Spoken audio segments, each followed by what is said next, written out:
देश और दुनिया में धर्म और अध्यात्म की पताकाओं को फहराने वाले, भारत हिंदू राष्ट्र बने ये सपना संजोने वाले और बागेश्वर धाम सरकार के पीठाधीश्वर पंडित धीरेन्द्र कृष्ण शास्त्री जी, जिनके नाम में ही धीरज यानी कि धैर्य का आवरण समाहित है और उनके नाम में कृष्ण जैसी नटखट कलाएं हैं और जिनको शास्त्रों का ज्ञाता माना जाता है, ऐसे शास्त्री हैं पंडित धीरेन्द्र कृष्ण शास्त्री जी। आइए आज उनके दिल की बात आप दर्शकों तक पहुंचाते हैं एमपी न्यूज के माध्यम से।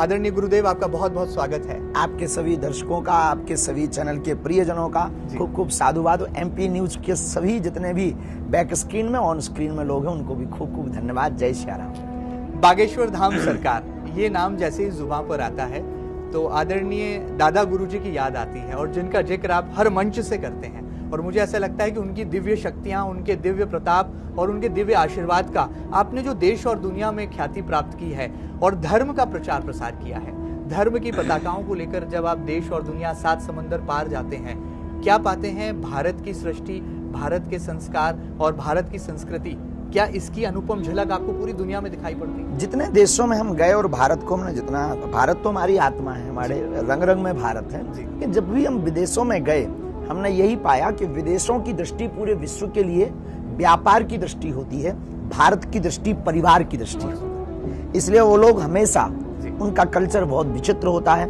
हम ये गौरव के साथ उनके सामने जाकर के कह पाते हैं कि हम उस देश से आए हैं जिस देश में असहिष्णुता का पाठ पूरे विश्व को पढ़ाया। हम उस देश से आए हैं जिसने शून्य का ज्ञान सिखाया।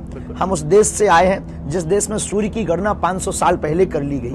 हम उस देश से आए हैं जहां पर नारी की भी पूजा है, पेड़ों की भी पूजा है, नदियों की भी पूजा है, मिट्टी की भी पूजा है, सूर्य और चंद्रमा की भी पूजा है। तो हम उस देश से आए हैं जहां प्रकृति को परमात्मा और नर को नारायण और नारी में देवियां देखते हैं। तो हम जब भी जाते हैं तो भारत के लोगों को देखकर और वहां के लोगों को देख करके एक नया गौरव ये होता है कि इन देश वालों में, इस देश के रहने वाले लोगों के लिए नारी भोग्य वस्तु है। हमारे यहाँ नारी शक्ति है। बहुत सुंदर।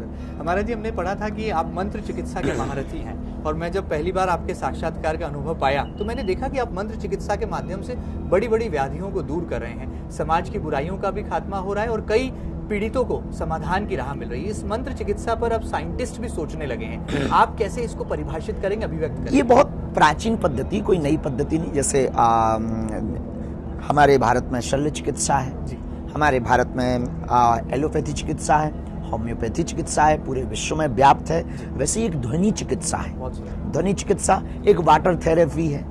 हमारे पास में वेदों की प्राचीन जो है मंत्र, जिसे शब्द थेरेपी कहें, मंत्र थेरेपी कहें, हीलिंग कहें, अंग्रेजी में उसको हीलिंग कह दिया।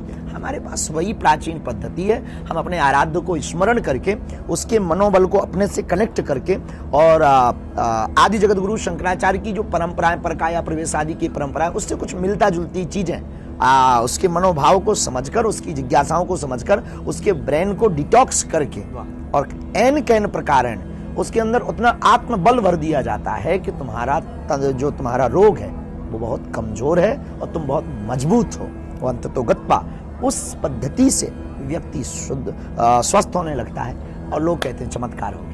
अच्छा, आप युवा संत हैं और जब हम आपको देखते हैं तो युवा कदम ताल करते हैं आपके पीछे। आपकी फोटो को सोशल मीडिया पर वायरल किया जाता है, मिलियंस ऑफ व्यूज आपके एक छोटे से वाक्य पंक्ति पर आ जाते हैं। भारत भी एक युवा राष्ट्र है, मुझे ऐसा लगता है कि आप भी शायद सबसे ज्यादा युवा किसी देश में पाए जाते हैं तो भारत में पाए जाते हैं। तो आज के भारत के युवा को आप कैसा देखना चाहते हैं? प्रभु श्री राम जैसा जो कि मर्यादा पुरुषोत्तम है, या प्रभु श्री कृष्ण जैसा?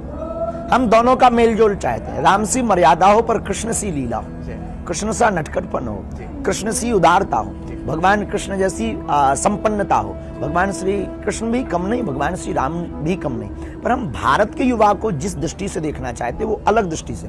हम भारत के युवा को विवेकानंद की दृष्टि से देखते हैं। हम भारत का युवा राम और कृष्ण से समाहित चाहते हैं, पर उसमें ऊर्जा विवेकानंद जैसी है, उसमें धैर्य प्रभु श्री राम जैसा हो, उसमें चंचलता भगवान कृष्ण जैसी हो, लेकिन उसमें वीरता हनुमान जी जैसी हो। और वर्तमान का भारत का युवा नशा और मोबाइल के एडिक्शन में फंस गया है। इस देश के लिए सबसे बड़ा घातक है, क्योंकि विश्व का एक अनोखा एक देश भारत है जहां सबसे ज्यादा युवा पाए जाते हैं और सबसे ज्यादा मूवी, थिएटर, मोबाइल के एडिक्शन और ड्रग्स एडिक्शन में सबसे ज्यादा फंसने वाले देश का नाम भी भारत के युवा है। इसलिए हम इस देश के लोगों को, इस देश के युवाओं को उस नशा से हटाकर भक्ति के नशा में डालना चाहते हैं। इसलिए हमने अपने जीवन को ऐसा रूपांतरित किया है और अपने जीवन को ऐसा चलाना चाहते हैं कि वो प्रेरित हों, जो नशा हमने पाया, जो आनंद हमने पाया, वो खुद पाएं।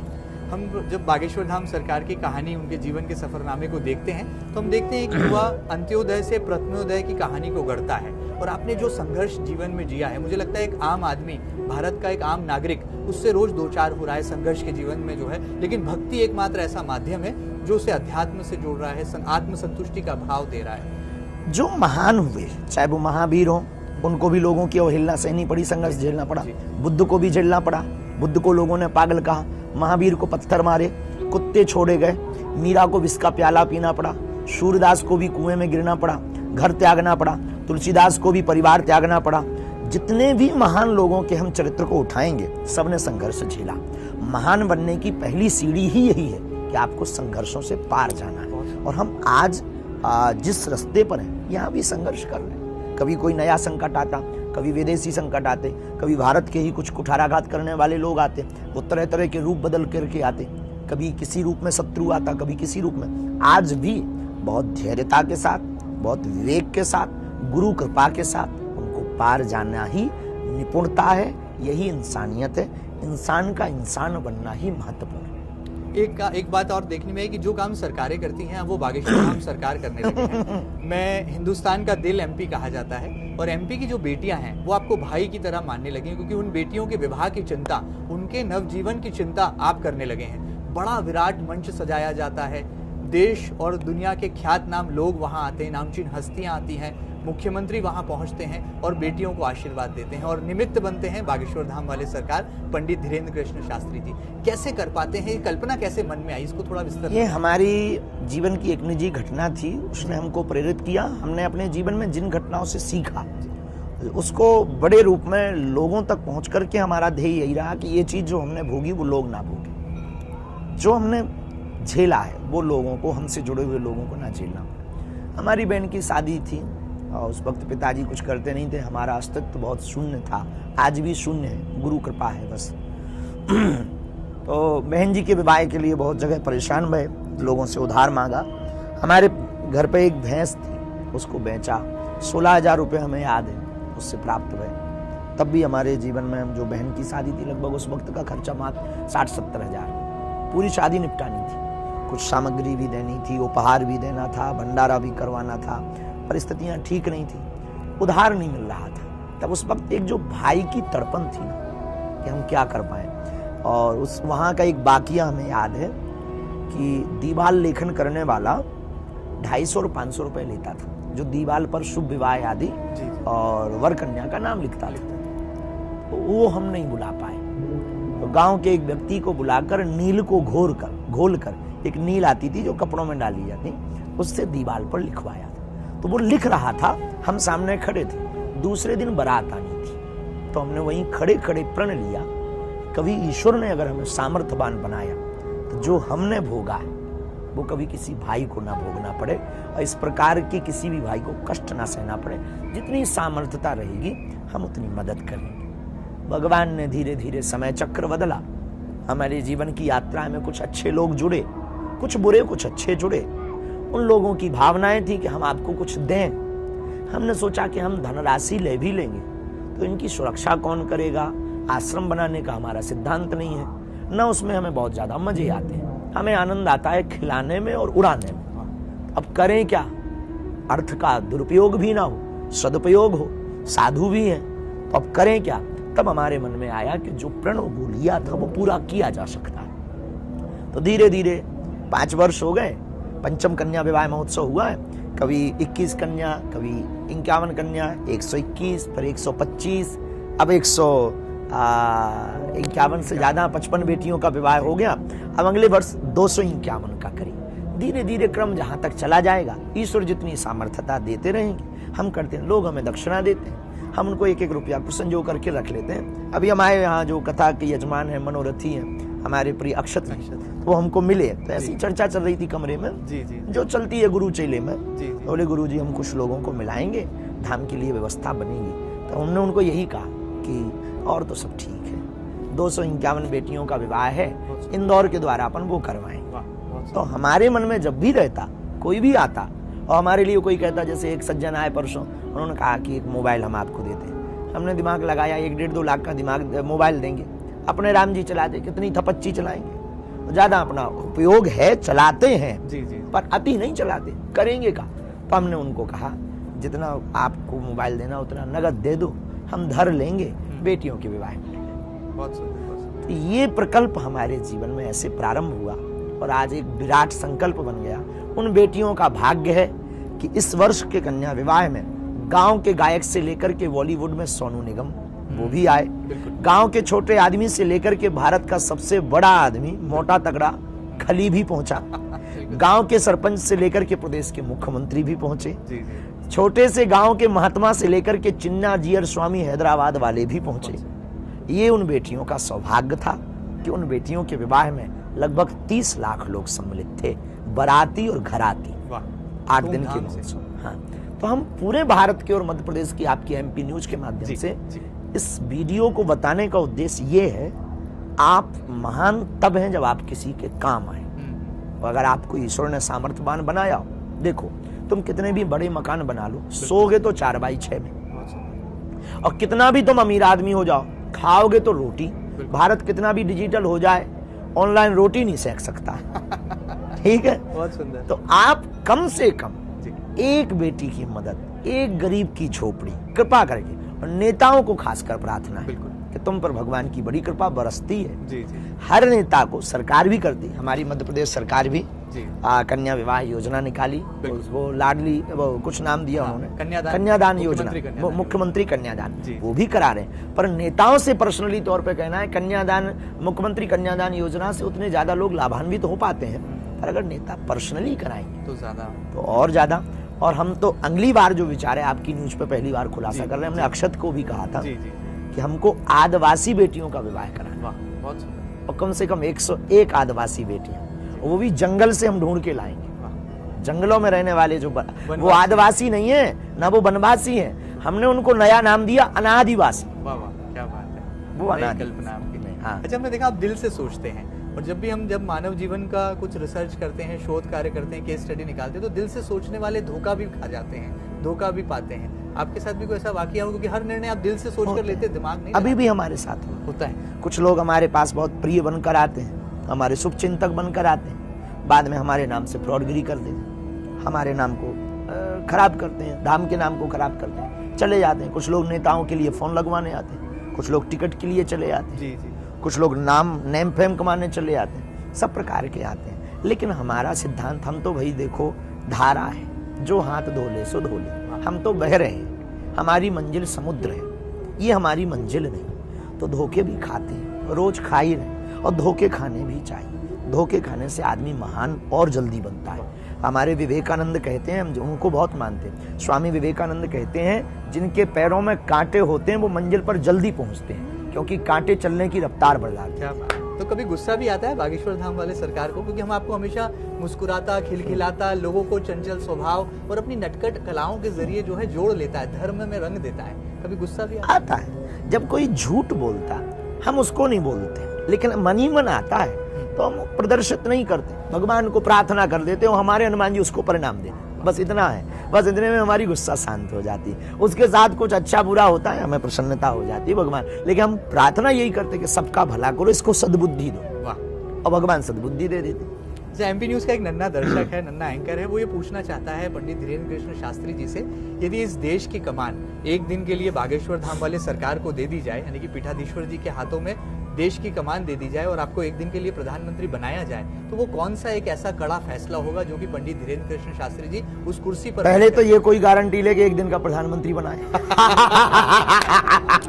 तो नन्हे अगर एक दिन का प्रधानमंत्री हमें बनाया जाएगा, जी, जी। तो हम इस देश में कुछ तो नहीं करेंगे, एक निर्णय तो ऑन द स्पॉट करेंगे, शिक्षा मुफ्त, भिक्षा मुक्त। क्या बात है। शिक्षा मुफ्त होनी चाहिए, भिक्षा मुक्त भारत होना चाहिए। और अगर देश का युवा शिक्षा गुरुकुलम पद्धति की पालेगा तो ना उसे आपके रसोई घर की जरूरत है, ना आपके मकान की जरूरत है, ना आपकी सड़कों की जरूरत है। अगर हमारे भारत का युवा शिक्षा योग्यता पालेगा तो वो अमेरिका में नौकरी करके भारत में मकान बना लेगा। वाह, बहुत सुंदर। अभी लोकसभा के चुनाव चल रहे हैं, देश में चयन की बातें हो रही हैं, राजनीतिक वार प्रतिवार हो रहा है। एक विचारधारा है जो make in India, made in India की बात कर रही है, एक भारत जोड़ो की बात कर रही है। क्या लगता है राजनीति पर हमारा कोई हमेशा कोई प्रत्युत्तर नहीं होता, मौन रहते हैं। राजनीति हमारा विषय नहीं, अध्यात्म हमारा विषय है, लोगों को जगाना, मोटिवेट करना हमारा विषय है। अच्छा, गढ़ा को आपने इतना बड़ा पर्यटन केंद्र बना दिया, मध्य प्रदेश और छतरपुर जिला चमक उठा है पूरे देश से, लेकिन अभी हमारा गांव नहीं चमका, हमें दुख है इस बात का। सरकार से कोई मांग करना चाहेंगे मुख्यमंत्री डॉक्टर मोहन यादव जी से, क्या मांग होगी? उनसे तो हम पर्सनली भी कह सकते हैं, मांग की आवश्यकता नहीं। हमारे गांव में 4-5 चीजों की उनसे हम बहुत पर्सनली तौर पर हमारे बहुत प्रिय हैं, अभिन्न है और उनकी बहुत निष्ठा है। बागेश्वर बालाजी के प्रति बहुत निष्ठा है, वो जब भी मिलते हैं बालाजी की चर्चा करते हैं। और वर्तमान समय में जो मध्य प्रदेश के मुख्यमंत्री डॉक्टर मोहन यादव जी स्पिरिचुअल आदमी, आध्यात्मिक आदमी, जमीन से जुड़ा हुआ आदमी। कल हम इंदौर में 10 बजे थे और वो इंदौर आए थे, उन्हें खबर लगी कि गुरुजी की कथा चल रही, तो वो 10 बजे मिलने चले, निवास पे आ गए। फिर कहीं जाना भी था, तुरंत चले गए। इतनी व्यस्तता के बाद भी वो अपने कर्तव्य नहीं भूलते, आचार्यों का सम्मान करना नहीं भूलते, संतों का सम्मान करना। ये एक मुख्यमंत्री की हम तारीफ नहीं कर रहे, पर व्यक्ति के व्यक्तित्व की तारीफ होनी चाहिए। तो उनको तो हम पर्सनली कह सकते हैं, प्रार्थना कर सकते हैं एक मध्य प्रदेश का वोटर होने के नाते। पर हमारे गांव में अभी रोड की दिक्कत है, लाइट की दिक्कत है, पानी की दिक्कत है, सुलभ की दिक्कत है, हॉस्पिटल की दिक्कत है। हमारे यहाँ पर अभी कनेक्टिविटी नहीं है बहुत मजबूत, उसकी दिक्कत है। 4 लाइन जाम बहुत लग रहा है, तो 4 लाइन की भी जरूरत है। हमारा गाँव पर्यटन मतलब नाम बड़े और दर्शन छोटे जैसे हो गए। आपके प्रताप से, बागेश्वर धाम बालाजी के प्रताप से बहुत जल्दी होगा, ऐसी उम्मीदें की जा सकती है। अब आपका वीडियो चल जाए। चलिए आगे बढ़ते हैं। बहुत ही आपकी जो नटखट कलाएं आए हैं, यही जो है मुझे लगता है पूरे देश और दुनिया का दिल जीत लेती हैं। एक नन्ना दर्शक है, वही पूछना चाहता, आपके पास वाईफाई है, वो गदा है, वो बहुत दिन से आपने दिखाया नहीं है कहीं, वो जो नहीं रखते हैं, बहुत लोग स्पर्श करने। सिग्नल कैसे आ रहे हैं? पर्याप्त आ रहे हैं? बहुत पर्याप्त आ रहे हैं। बहुत लोग स्पर्श करते थे, तो उससे बचने के लिए वो पवित्र रहे। पवित्र चीज पवित्र रहनी चाहिए। तो वो चूंकि प्रदर्शन का विषय नहीं है, दर्शन का विषय बिल्कुल। तो है, कथा में भी रहता है, दरबार में भी रहता है। तो अगर आपको देखना है तो दरबार में आओ, 2 तारीख को इंदौर में लग रहा है। अच्छा, दादा गुरुजी को कितना मिस करते हैं? क्योंकि मुझे ऐसा लगता है कि आपके जीवन में आपके पिता से ज्यादा आपको दादा गुरुजी का आशीर्वाद, जितना ये जो गुलदस्ता रखा, इसकी पंखुड़ी तोड़ने के बाद में ये पुनः जोड़ने के लिए ये मिस करेगी, उतने हमारे जीवन में गुरु का अस्तित्व है। क्योंकि हम पत्ते हैं, हमारी टहनी और हमारी जड़ हमारे गुरु, और हमने जो भी पाया वो अपने गुरु से पाया, और हमने जो भी समझा वो गुरु से समझा। हम पढ़े नहीं, कोई हमने बहुत बड़ी पढ़ाई नहीं की, हम उतने कढ़े भी नहीं, हमने जो पाया वो गुरु से पाया। चाहे वो दर्शन शास्त्र हो, चाहे वो कथा मार्ग हो, अथवा वो लौकिक जगत हो, अथवा वो फिर व्यवहारिक जगत हो, इन सबका जितना ज्ञान हमने पाया अपने गुरु से पाया। इसलिए हमारे जीवन में गुरु का उतना महत्व है जितना प्राणों में श्वास का महत्व हमारे लिए। और प्रत्येक व्यक्ति के लिए गुरु का इतना अगर महत्व हो जाए तो रंक भी राजा हो सकता है।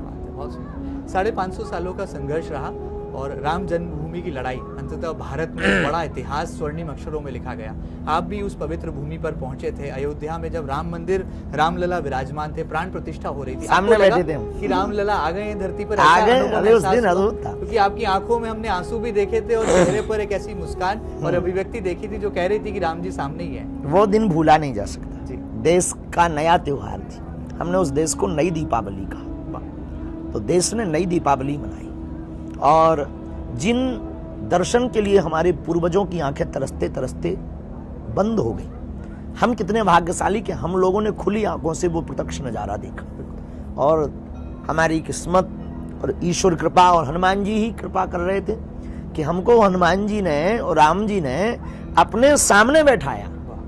जो D नंबर थी, पहले नंबर पे एकदम सीढ़ियों के पास एकदम नजदीक हमको बैठाया। ये हमारा सब बगल में पूज्य जगत गुरु भगवान मलुक पीठ वाले महाराज जी, पूज्य श्री अवधेशानंद जी, दीदी माँ जी, पूज्य श्री मोरारी बापू जी, श्री श्री जी चिन्ना जी और स्वामी जी हमारे बगल में, पूज्य श्री आगे अन्य महापुरुष विराजमान थे। लेकिन सभी महापुरुष और हमारा सौभाग्य, हमारी अवस्था क्या है, हमारी औकात इनके सामने कुछ भी नहीं। ठीक वैसे ही है जैसे सूर्य के सामने दीपक की सामर्थ्य था, दीपक का कब जगहों का लगे। हाँ, लेकिन उनकी कृपा, गुरु प्रसाद ये था उनको मिला। तो रामलला तो आ गए, कृष्ण लला का भी ऐसे ही देखने की तैयारी, इंतजार है। अच्छा, हमने सुना है कि बजरंग बली जी के पास संजीवनी बूटी थी, वो लेकर के आए थे, और आपके पास भी एक संजीवनी है, और आप हनुमान जी से इंटरैक्ट करते हैं जब आपको वक्त मिलता है। इन बातों में सच्चाई है? कई वेबसाइट्स में, कई इंटरनेशनल वेबसाइट्स में इस बात पर रिसर्च की जा रही है कि आपकी और हनुमान जी की इंटरैक्शन होती है। हमने देश को बोलना भी चाहेंगे, अभी हमने देश को चमत्कार दिखाने के लिए अपने आप को प्रचारित नहीं किया। हमने देश को ये बताया कि स्पिरिचुअल पावर क्या है, आध्यात्मिक शक्तियां क्या है, आध्यात्मिकता में ताकत क्या है। हमारे पास जो चेतना है, जो कनेक्टिविटी है, या जिसे आप परकाया प्रवेश कह लीजिए, या इनलाइटेड कह लीजिए, या आप ये कह लीजिए कि हमारे पास जो शक्ति है, विद्या है, कोई कहता टाइम ट्रेवलिंग है, कोई कहता माइंड रीडिंग है, आप जो नाम दें, हमें उससे कोई फर्क नहीं पड़ता है। लेकिन हम ये कहना चाहेंगे कि इस देश में आज भी अध्यात्म है, और हमने आपकी मीडिया के माध्यम से भी हम कहते हैं कि इस देश में लोगों के मन की बात बता देने से, पर्चा बनाने से भारत का कल्याण नहीं होना है। हमारे पास जो कृपा है उसका सदुपयोग भारत सरकार के रक्षा मंत्री को भी करना चाहिए कि भारत में आगे क्या हो सकता। हम क्लियर तो नहीं बता सकते, पर संकेत में बता सकते हैं कि ये चीज यहाँ ऐसे घटित हो सकती है, और भारत के वैज्ञानिक इसरो को भी हमारी मदद लेनी चाहिए। एस्ट्रोनॉट जो अंतरिक्ष यात्री है उसमें हम मदद कर सकते हैं, जो हमारे पास चेतना है।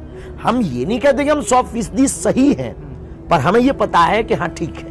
तो ये साइंटिफिक पावर के सामने स्पिरिचुअल पावर, आपको लगता है भविष्य में भारत जैसे हरफनमौला देश को विश्व गुरु बना सकती है? ये दोनों पावर का अगर कॉम्बिनेशन बन जाए, में जुड़ जाए, क्योंकि हमारे पास वो जो है वो भी एक पराविज्ञान है। विज्ञान का प्रारंभ पराविज्ञान से हुआ। ये हमारे पास अध्यात्म विज्ञान है, विज्ञान दोनों है। ज्ञान और विज्ञान में अंतर क्या? जान लेना ज्ञान है, प्रकट कर देना विज्ञान है, बस इतना अंतर है। तो हमारे पास पराविज्ञान है, जो हमारे पास स्पिरिचुअल पावर है, जो आध्यात्मिक पावर है, जो चेतना बल है, जिससे हम कनेक्ट होते हैं शक्ति से। अब वो हनुमान जी हैं या कौन है, हम इतना जानते हैं कि जिससे हम कनेक्ट होते हैं वो दूसरों का भला करते हैं।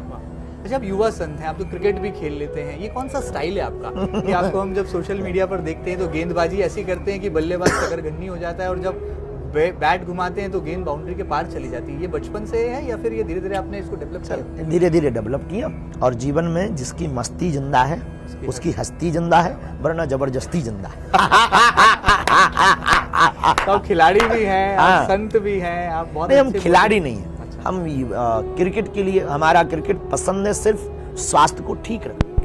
हमको बहुत ज्यादा सिटिंग है, बैठना बहुत ज्यादा है, तो क्रिकेट हमारा प्रिय इसलिए क्योंकि वो हमारी बॉडी को व्यायाम देता है, उससे भी हम एनर्जी लेते हैं। तो हम व्यायाम के लिए क्रिकेट खेलते हैं। क्रिकेट हमारा शौक नहीं, और क्रिकेट हमारा लक्ष्य नहीं। क्रिकेट अनिश्चितताओं का खेल है, इसलिए प्रिय है, और वो हमारी बॉडी को व्यायाम देता है, तो हम खेल लेते हैं। हम खिलाड़ी भी नहीं है, हम एक ही हैं, सनातन के सिपाही।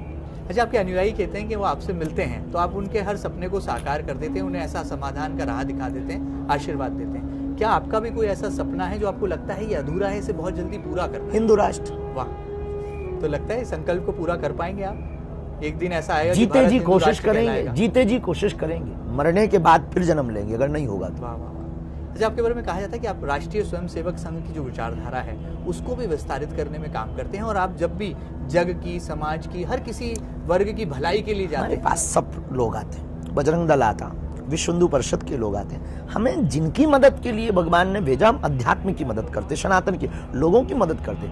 किसी की भी विचारधारा हमारी विरोधी नहीं है, हम सबके साथ हैं। पर राष्ट्रीय स्वयंसेवक संघ, एक आदमी आता है, थैला उठाता करके आता है, अपना काम करके चला जाता है। ऐसे लोगों की मदद नहीं करेंगे तो आप किसकी मदद करेंगे? कोई क्रेडिट भी नहीं लेता है, की जरूरत ही। आप भी क्रेडिट नहीं लेते, बड़े बड़े काम कर देते हैं, आप तो किंग मेकर हैं। बिल्कुल भी नहीं, बिल्कुल भी नहीं, हम कुछ भी नहीं है। हनुमान जी के साधक हैं, बाकी जो भी है हनुमान जी। बाकी होना चाहिए व्यक्ति के पास जो भी कला हो, लोगों को दिखाने के लिए नहीं, पर कुछ इनसाइड भी अपने पास अच्छी चीजें होनी चाहिए, क्योंकि अगर हम 10 पत्ते ओपन कर देंगे तो आप जीत जाएंगे। बिल्कुल ठीक है, क्योंकि आप उसका तोड़ निकाल लोगे। अच्छा, आपके दिल में भारत बसता है, आपका ड्रीम भारत कैसा होगा? आप हिंदू राष्ट्र की परिकल्पना तो कर ही रहे हैं, लेकिन आपके सपनों का भी तो भारत होगा ना। ऐसा जिस दिन भारत बन जाएगा, आपको लगेगा कि आपका मकसद, आपका संकल्प पूरा होने की ओर अग्रसर है। बोलने में बहुत अचकचाहट सुनने में लोगों को होगी, हमें बोलने में नहीं है। जी जी। जिस दिन झूठी न्यूज़ें, पाखंडी संत, क्या बात है,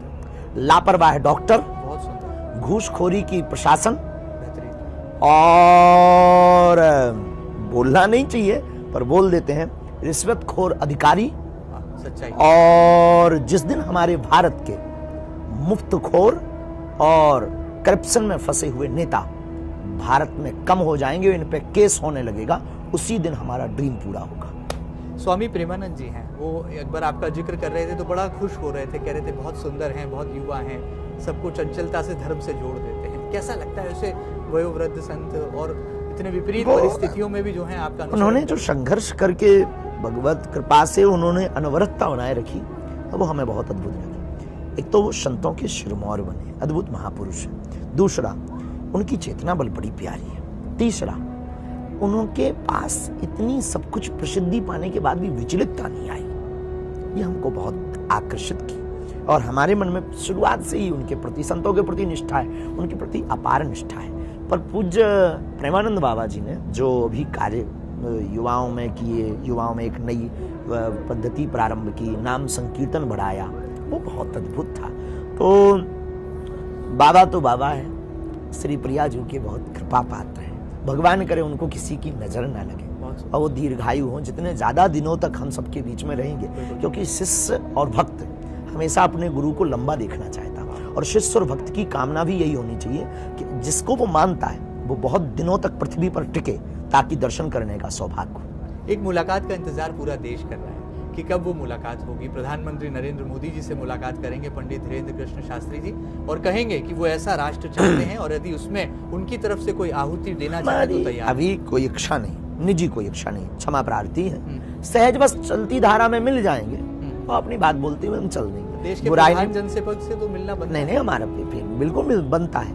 इतनी परिस्थितियां, उनके पास बहुत काम है, पूरे राष्ट्र का बोझ है, हम तो बिना बोझ के आदमी हैं, अनलोडेड आदमी है। धर्म का इतना आप पर जिम्मेदारी है, छोटी मोटी सिपाही है, और उन पे राष्ट्र का इतना बड़ा काम है, इतने बड़ी जिम्मेवारियों को पूरी कर रहे हैं। हमारे 10 मिनट में राष्ट्र का कोई बहुत बड़ा निर्णय हो सकता है, जो 10 मिनट हमको लेने, उतने में राष्ट्र का बड़ा निर्णय हो जाएगा। लोग जग जाएंगे, अपने आप उनको समझ आएगा, तो अपने आप वो निर्णय देते जाएंगे। यही हमारे लिए खुशनसीबी है, और अंतर्मिलन तो हमारा है ही है, क्योंकि राष्ट्र के प्रधान सेवक के प्रति हमारी निष्ठा बहुत है। और जिस प्रधानमंत्री ने रामलला को बैठवाया हो, उसके यजमान बने हो, उस पर तो और हमारी अपार निष्ठा है। अच्छा, आपकी पढ़ाई जो अधूरी रह गई थी, बाद में आपने प्राइवेट से हालांकि ग्रेजुएशन बीए की, लेकिन उसके बाद भी अब आपकी इच्छा है कि आपके नाम के आगे कभी पीएचडी के बाद डॉक्टरेट लगे, और आपको ऐसी डिग्री है जो आप हासिल करना चाहते हैं जिससे आपका ये जो स्पिरिचुअल पावर है ये और इंक्रीज हो, अपग्रेड हो। अरे ऐसा तो कुछ नहीं, पीएचडी में भूत प्रेतों पे करने का मन है। तो भूत प्रेतों का साया फिर आसपास बन रहा है, आप कैसे उनसे? नहीं, भूत पिशाच निकट नहीं आवे, महावीर जब नाम सुना। क्या बात है। और हमको कई लोगों ने की है, बहुत लोगों ने की है, अदृश्य सूक्ष्म जगत पे बहुत लोगों ने की। मतलब आपकी ख्वाहिश है, अगर मौका मिला तो करेंगे जरूर। मौका में अब समय चाहिए, हमको फेक नहीं करनी। हमारे जीवन में एक चीज है, हमको जो करना है रियल करना है भैया, चाहे डमी पे अपन खेलते नहीं। अच्छा, आज का ये जो सोशल मीडिया वाला युवा है, जो रील्स बनाता है, जो इंटरनेट की तरंगों पर रोजाना देश और दुनिया की सैर करता है, वो पूछ रहा है कि कभी वक्त मिलता है तो पंडित धीरेन्द्र कृष्ण शास्त्री जी रूपहले पर्दे की तरफ भी जाते हैं क्या? फिल्मों को देखते हैं क्या? कोई अभिनेता, कोई अभिनेत्री की कोई फिल्म ये बहुत पसंद तो नहीं है, लेकिन हम अपने वीडियो खुद देखते हैं। वाह, मतलब आप खुद के हीरो, आप खुद हैं। हाँ, खुद के हीरो, और होना भी चाहिए। जो आदमी खुद को हीरो नहीं मानता है वो दुनिया के लिए विलेन है। तो ये भी बता दीजिए कि आपकी हीरोइन कब आने वाली है? अरे ये बड़ा खतरनाक सवाल है, जल्दी आए, ऐसा आएगी। माँ देख रही है, माँ जब आज्ञा कर दे। माता जी की आप बहुत सहज बस है, गृहस्थ जीवन में जाना है और जाना भी चाहिए। शत्रु भी बहुत लगे हैं, बिल्कुल। और साधु को गिराने के 3 सर्वोत्तम उपाय और सरल उपाय, सर्वोत्तम और सरल। 1 मनी लॉन्ड्रिंग, गंदी राजनीति। 2 और तीसरा लुगाइयां। कितना भी बड़ा साधु हो, जमीन में मट्टी में लीट हो जाता है। भगवान की बड़ी कृपा है, अभी तक बचे हैं। आप प्रार्थना करो, आपके दर्शक प्रार्थना करें, हम बचे रहें। इसीलिए हमने माता जी को कहा कि जल्दी घर बसे। अच्छा, आप युवा संत भी हैं लेकिन एक बेटे भी हैं, तो माता पिता को कितना गर्व होता है जब देखते हैं आपको, इतनी ख्याति, एक हस्ती हैं आज आप, देश और दुनिया के लिए एक आइकॉन हैं आप, यूथ आइकॉन भी कहें तो मुझे लगता है अतिशयोक्ति नहीं होगी। हम तो नहीं मानते, हम तो गुरु का प्रसाद मानते, पर माँ को पिता को गर्व तो होता ही होगा निश्चित। अब उनकी भावनाएं तो अद्भुत ही रही, वो हमेशा आशीर्वाद ही देते होंगे कि हमारा बेटा बढ़े पढ़े। पर हम यही कहेंगे, हमसे जुड़े हुए जो लोग हमारे वीडियो को आपके एमपी न्यूज़ के माध्यम से जो देखेंगे, बेटा और बेटी वो नहीं जो माता पिता के नाम से जाना जाए, बेटा और बेटी तो वो है जिसके नाम से माता पिता को जाना जाए। और किसी मोहल्ले में जब बाप खड़ा हो, वहाँ पर पान बेचने वाला और पान लगाने वाला कल्लू पान वाला बोले, यार पता है तुम्हें ये फलाने का बाप खड़ा है, तो बड़ा मजा आता है, तब गर्व होता है ये फलाने की माताजी जा रही हैं, मजा आता है। और बेटा और बेटी को ऐसा ही बनना चाहिए। धर्म जागरण के लिए क्या संदेश आप देशवासियों को देंगे, आज के नौजवानों को देंगे? और युवाओं के यही नहीं कि मोबाइल के एडिक्शन से आप बचो जी, खतरनाक एडिक्शन है ये, बहुत खतरनाक नशा है, इसको थोड़ा कम करो, बचो मत, थोड़ा कम करो। 1, जल्दी जागो। बहुत सुंदर। 2, 3, माता पिता और गुरु की आज्ञाकारी हो। 4, कितने भी मॉडर्न हो जाओ पर कभी भी माता पिता गुरु के लिए मॉडर्न ना रहो। बहुत सुंदर। 5, अपनी प्राचीन संस्कृति के लिए उतने ही मरो जितनी तुम अपनी महबूबा के लिए मरते हो। क्या बात है, क्या बात है। और 6, आप अपने जीवन में ऐसा कुछ करके मरना कि तुम्हारे जाने के बाद भी लोग कहें कि कोई था। वो अगर ऐसा नहीं कर पाए तो तुम्हारा जीवन पशु की भांति। चलिए, महातंत्र में कहा जा सकता है कि लोकतंत्र का महायज्ञ चल रहा है और मतदाता अपने घरों से निकलने वाले हैं, अपने मताधिकार का इस्तेमाल करें, हमारे देश का हर जागरूक नागरिक। इसके लिए क्या पैगाम होगा एक धर्मात्मा? हमने वीडियो के द्वारा, और मताधिकार का ज्यादा से ज्यादा लोग इस्तेमाल करें, हमने वोटिंग का परसेंट बहुत कम हो रहा है जो कि चिंता घट रहा है जी। कैसे आप जगाएंगे? हमने लोगों को जगाया, वीडियो भी दिया और मैंने भी वोट डाली है, उंगली में चैनल पर दिखाई भी है। हाँ जी, हमने भी वोट डाली है। देखिए, भारत विश्व का सबसे बड़ा लोकतांत्रिक देश है।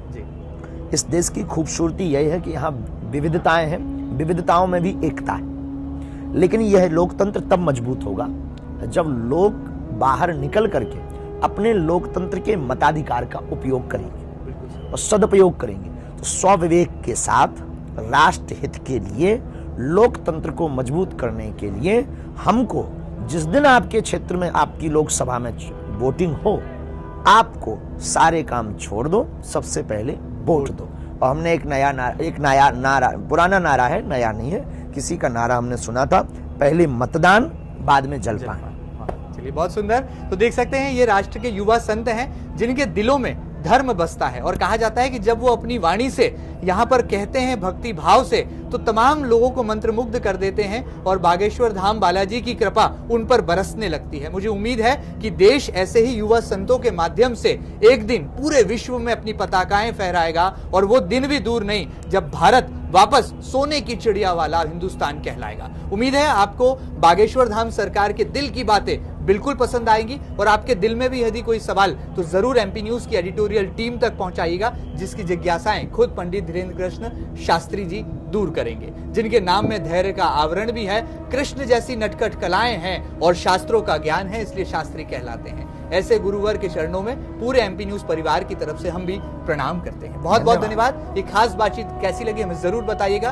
ताजा तरीन खबरों के लिए लगातार बने रहिएगा आपके अपने न्यूज चैनल एमपी न्यूज के साथ। नमस्कार।